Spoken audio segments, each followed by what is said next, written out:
Okay, so the first law I want to consider with respect to gases is pressure volume, Boyle's law, the PV law. So in Boyle's law, we're going to be considering the inverse relationship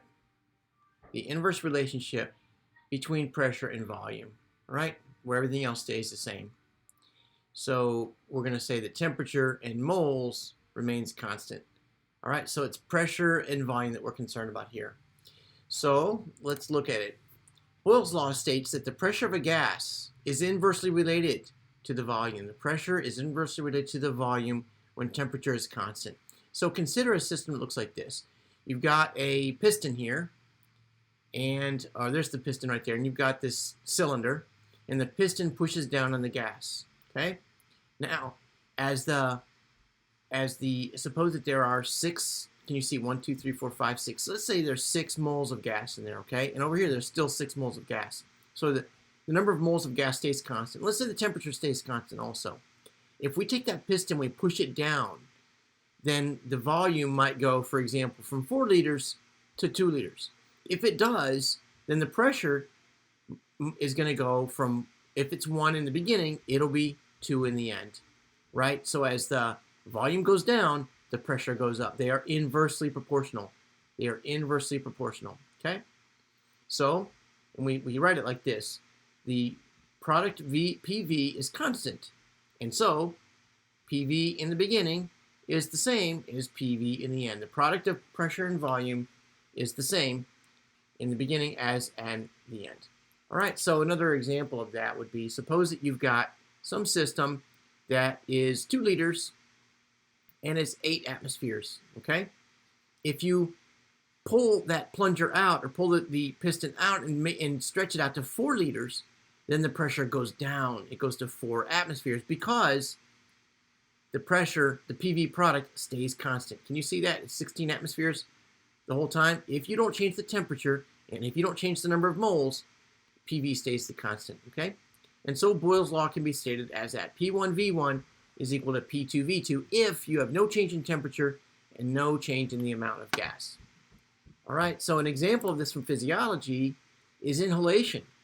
So you have in your lungs, at the bottom of your lungs, you've got this diaphragm down here. See that down here? There's a muscle down there called the diaphragm. And when it contracts, it pulls down and it stretches your lungs out and pulls air in to your lungs because the pressure is decreased. Likewise, when the diaphragm relaxes, it moves up, and it turns out that the lungs the volume of the lungs decreases, and it pushes the air out, called exhalation. All right, so let's do a calculation using Boyle's law. I'll do one with you, and then we'll do a knowledge check, okay? So Freon, a refrigerant, is used in refrigeration systems. What is the new volume of an 8-liter sample? Okay, so we have an 8-liter sample, volume in liters. It's 8.0, and that looks like it's the 8-liter sample. The new volume is going to be V2, right? What is the new volume of an 8-liter sample if it's initially at, so it looks like P1 is equal to 550, and let's write this in torr. You know, millimeters of mercury and torr are the same thing. 550, and if the pressure is changed to 2200 millimeters of mercury, what is the new volume? Okay, and we know that P1V1 is equal to P2V2. So algebraically, I just solve for V2 by dividing both sides by P2. P1V1 over P2 is equal to V2, which is equal to, and I've got all my numbers here. There's P1 is 550. 550. V1 is 8. Right? And P2 is 2200. 2200. Right? I'm tempted to try to shortcut that somehow, but I don't think I want to do that. And it's V2. This was in liters. These were both in torrs and they crossed out. So it's going to be in liters. Okay, so I'm going to take my calculator out. You should be doing the same thing, following along, especially if you feel lost. You definitely should do the stuff that you can follow. You see the math there. 550 times 8 divided by 2200 gives 2. Maybe I should have known that. I don't know how gives 2 liters. And we would write it, it's 2 sig fig, so we would say 2.0 liters, okay? Now let's do a learning check, okay? So a learning check, you ought to pause the video here, read this question, and then come back and check your answer against mine. Pause the video and come back and check it. Okay, so I'm going to suppose you paused it, and I'm going to do just like I did last time. I'm just going to interpret it as I go. A sample of oxygen gas has a volume of 12 liters at 600. So I'm going to assume that that's V1, 12.0 liters, 600 millimeters of mercury. That would be P1, right? This is in liters. P1 is 600, right? What is the new pressure? P2. When the volume changes to 36, V2 is equal to 36.0, right? And so we know P1 V1 is equal to P2 V2, right? It looks like we're solving for P2 this time, and so we're going to get that by saying P1 V1 over V2 is equal to P2, which is equal to, let's put the numbers in now, P1 is 600, V1 is, where is V1? 12.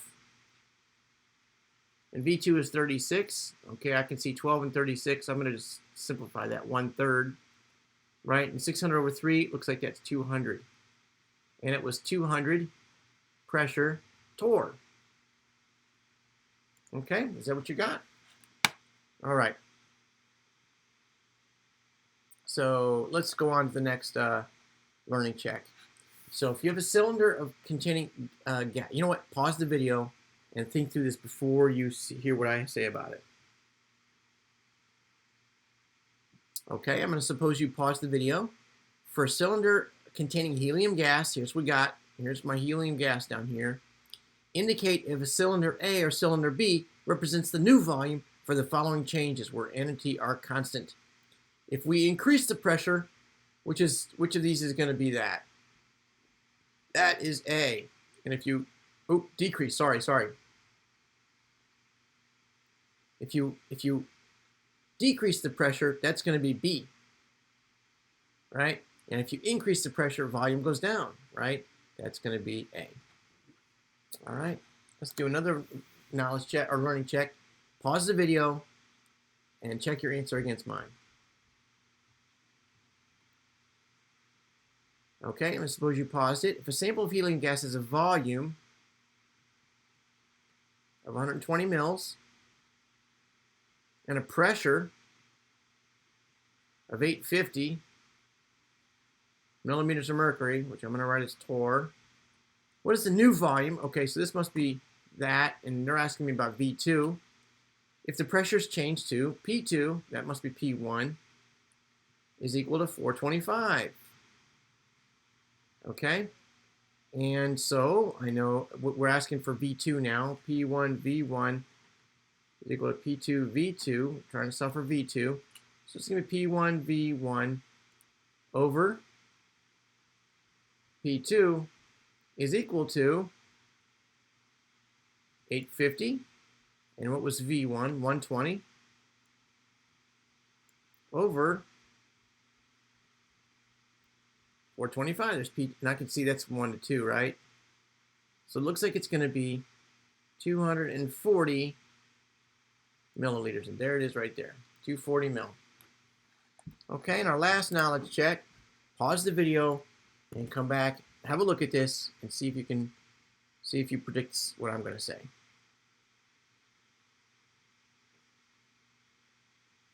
Okay, I'm going to suppose you paused it. Let's do this one together.